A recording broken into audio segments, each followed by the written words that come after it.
Hello, and welcome to this pre-recorded feedback event for the June 2015 examination for AS and Advanced GCE Mathematics, Unit M1.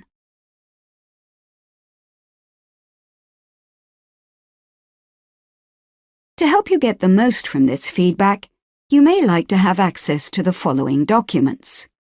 Unit specification, to refer to contents and requirements. Mark scheme, to outline the possible correct responses and to show how each individual mark is awarded. Lead examiner's report, to give further detail on performance of candidates. Question paper, to provide easy reference to specific questions.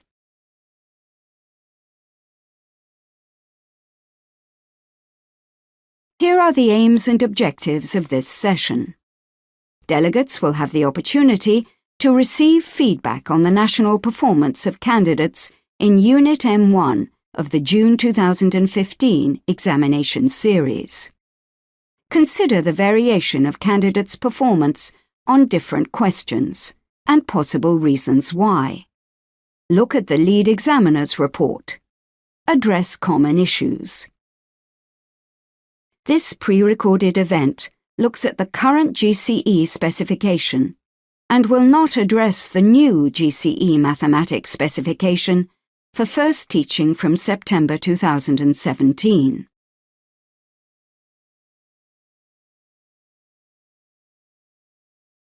The next few slides will look at questions where candidates performed well. First, we will look at question 1. This is a problem about a collision between two particles. The candidate draws a diagram to show the masses and velocities. A correct conservation of linear momentum equation achieves 2 marks. Correct working leading to k equals 5 earns another mark. In Part B, the candidate is awarded 2 marks for a correct impulse equation. Note that either of the 2 possibilities stated would have gained the marks. However, U is dropped from the answer, so the final mark isn't awarded.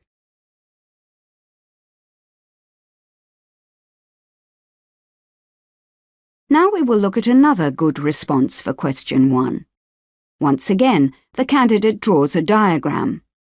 A correct conservation of linear momentum equation achieves 2 marks. Note that although weight has been used rather than mass for the momentum terms, the g would cancel out, and so the equation is still correct. Correct working leading to k equals 5 earns another mark. In Part B, the candidate is awarded 2 marks for a correct impulse equation. However, they do not achieve the final mark. This time it is because a positive answer is required for the magnitude of an impulse.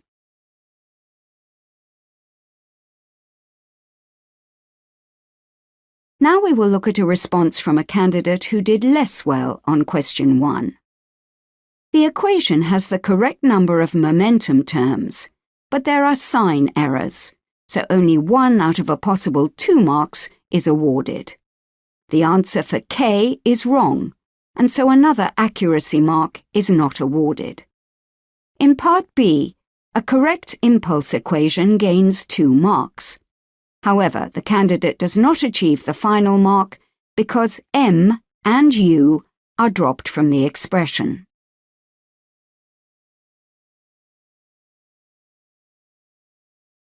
Why candidates did well.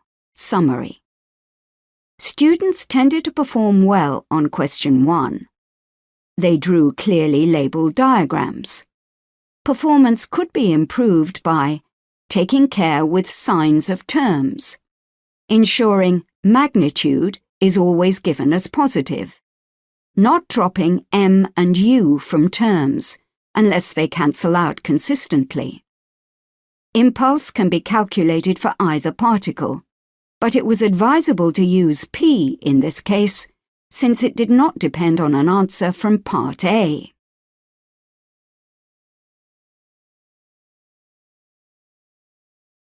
We are now going to look at question 5, part A. This is a question involving parallel forces and equating moments. It is another question where candidates generally did well. The first equation shows moments equated about point C. It is correct and achieves 2 marks. A correct answer for the tension at A achieves another mark. Note that this has been rounded to 3 significant figures. A correct equation for equating moments about A gains a further 2 marks. However, the final mark is not awarded because the answer has not been rounded to 2 or 3 significant figures. This is required because G equals 9.8 has been used. Note that in the rubric at the start of the paper, it is clearly stated that whenever a numerical value of G is required, take G equals 9.8 meters per second squared and give your answer to either 2 significant figures or 3 significant figures.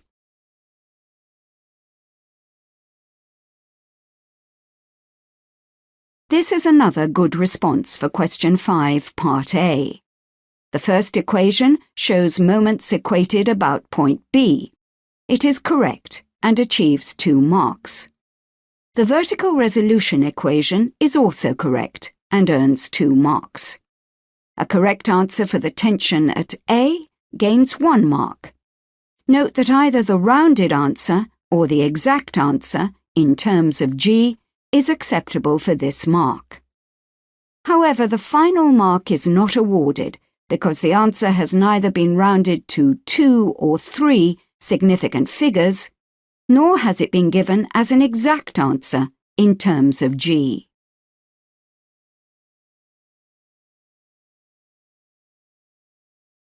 Now we will look at a response from a candidate who did less well on question 5, part A. The first equation shows moments equated about the point A. It is correct and achieves 2 marks. The answer for the tension at C has not been rounded, and so does not achieve a mark. The moments equation about the point C has the correct number of appropriate terms, but a sign error on the first term means that it's only awarded 1 out of a possible 2 marks. The final answer is wrong and does not gain a mark. Please note that correct answers not rounded appropriately are only penalized once per question.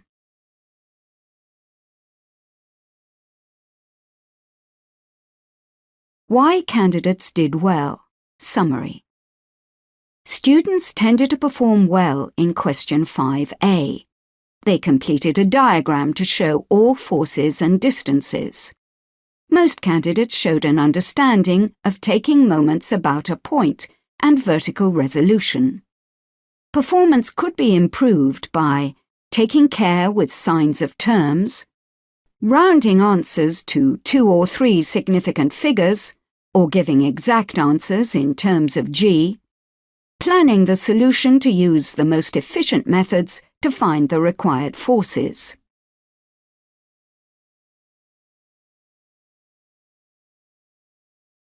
Moving on. This is another learner's response to question 1. You might like to pause the recording and look at the example. Using the mark scheme, decide what marks should be awarded and why.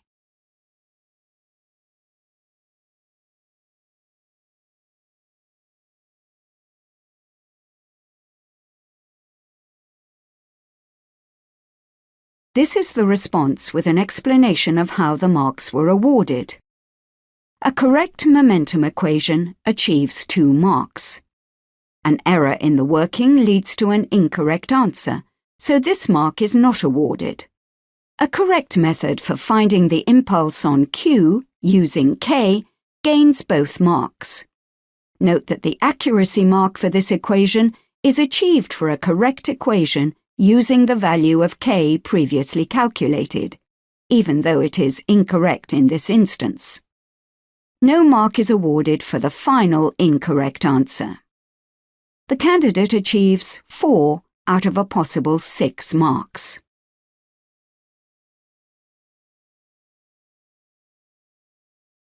Why candidates did well in questions 1 and 5A, summary. On these questions, successful candidates drew clearly labelled diagrams, showed clear and concise working, used dimensionally consistent terms in all their equations, rounded answers to 2 or 3 significant figures where appropriate, gave a positive answer for magnitude, understood the mechanics principles that they were applying.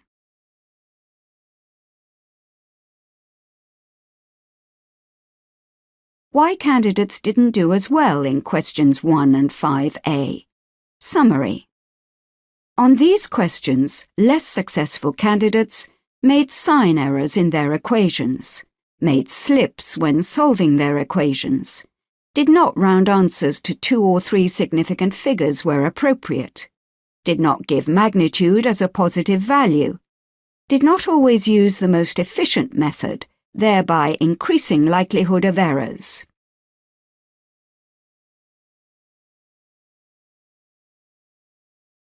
The next few slides will look at questions where candidates performed less well.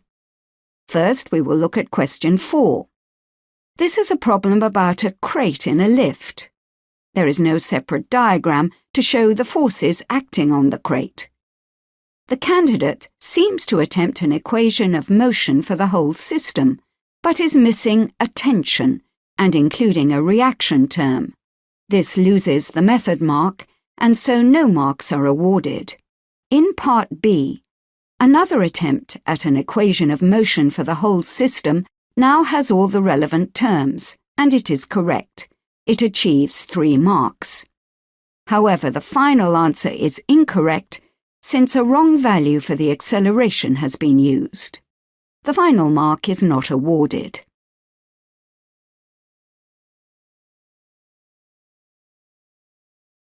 Here is another response to question 4. Again, the candidate does not draw a separate diagram for either the crate or the lift.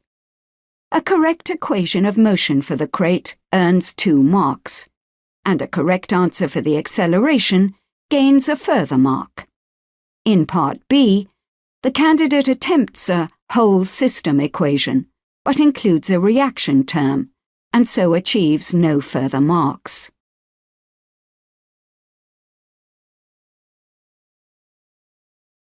Now we will look at a response from a candidate who did well on question 4.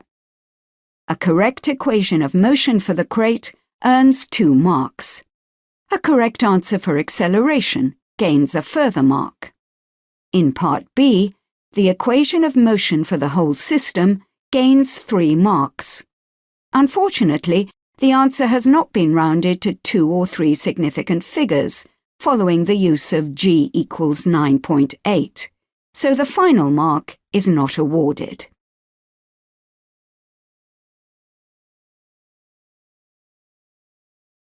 Why candidates didn't do well.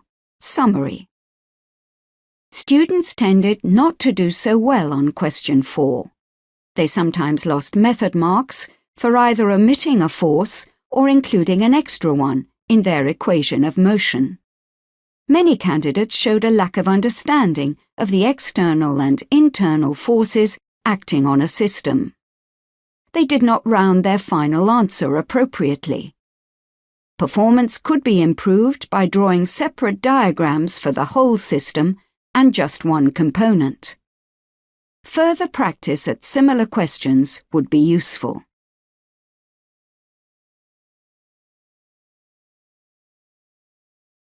We are now going to look at question 8, Part B.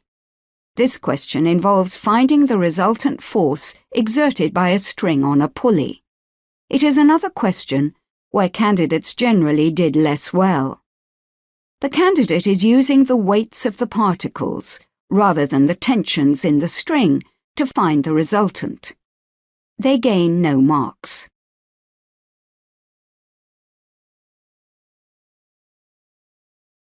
Here is another response for question 8, Part B. There is a valid method for finding the resultant, but the candidate uses the wrong angle. It gains the method mark only.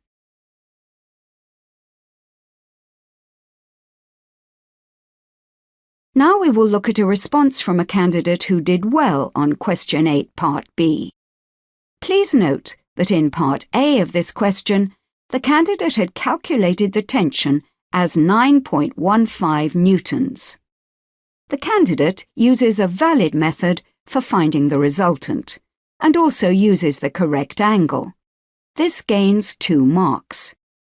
The magnitude of the tension was found in Part A as 9.15, which is incorrect.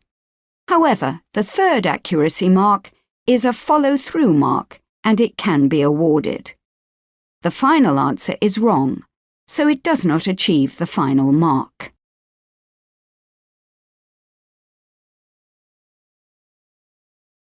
Why candidates didn't do well. Summary. Students tended not to do so well on Question 8, Part B.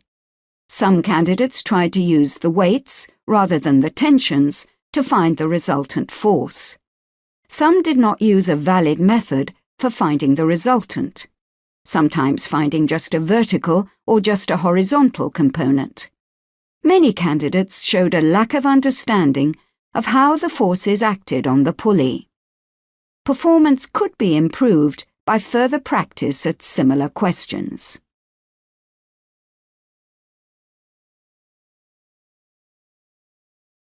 Moving on, this is another learner's response to Question 4.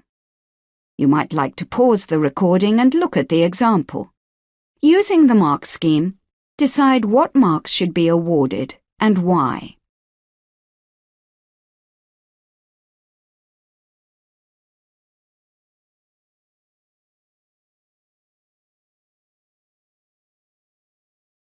This is the response, with an explanation of how the marks were awarded.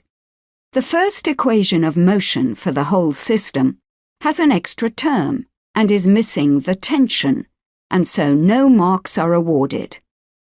In Part B, the equation for lift only has correct terms, but the 473 term has the wrong sign, so it is awarded 2 out of a possible 3 marks. The final mark is not awarded since the answer is wrong. The candidate achieves 2 out of a possible 7 marks.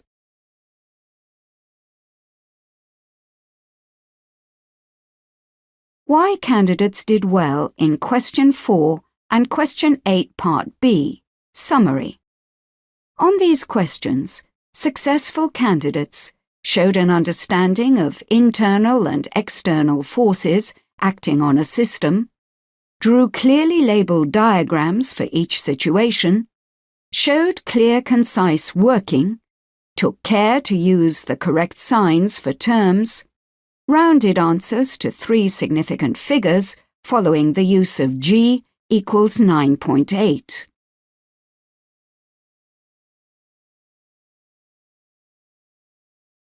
Why candidates did less well in Question 4 and Question 8 Part B. Summary. On these questions, less successful candidates could not identify the correct forces acting on either a whole system or just one component, did not take properly into account the signs of terms in equations, made slips in evaluation of expressions, did not know a valid method for finding the resultant of 2 forces acting at an angle other than 90 degrees, did not round answers where appropriate.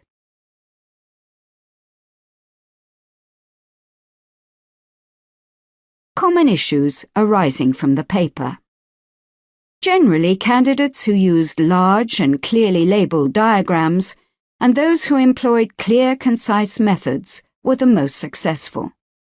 In calculations, the numerical value of G, which should be used, is 9.8, as advised on the front of the question paper. Final answers should then be given to 2 or 3 significant figures. More accurate answers are penalised, including fractions. but exact multiples of g are generally accepted. When using a constant acceleration formula, or the quadratic formula, it is advisable to state it first to secure a method mark, even if there is a subsequent slip in substituting values. Topics such as momentum and impulse, vertical free motion under gravity, and equilibrium under three forces were generally well understood, but candidates found the lift question, the maximum mass in the moments question, and the force on the pulley to be more challenging. Further details of performance on individual questions can be found in the lead examiner's report.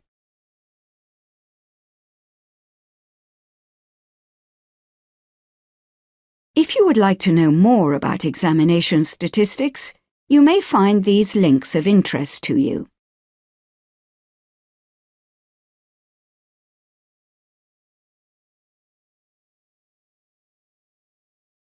GCSE English subjects and maths are changing first for first teaching in September 2015, with first assessments in summer 2017.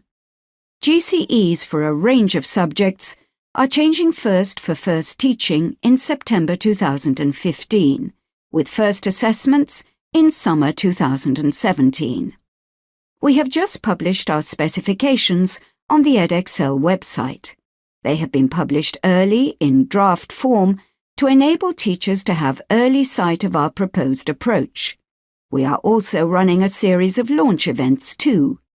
Our draft specs and SAMs, as well as further information about our launch events, can be found on edexcel.com. Other GCSE and GCE subjects following in 2016 and 2017.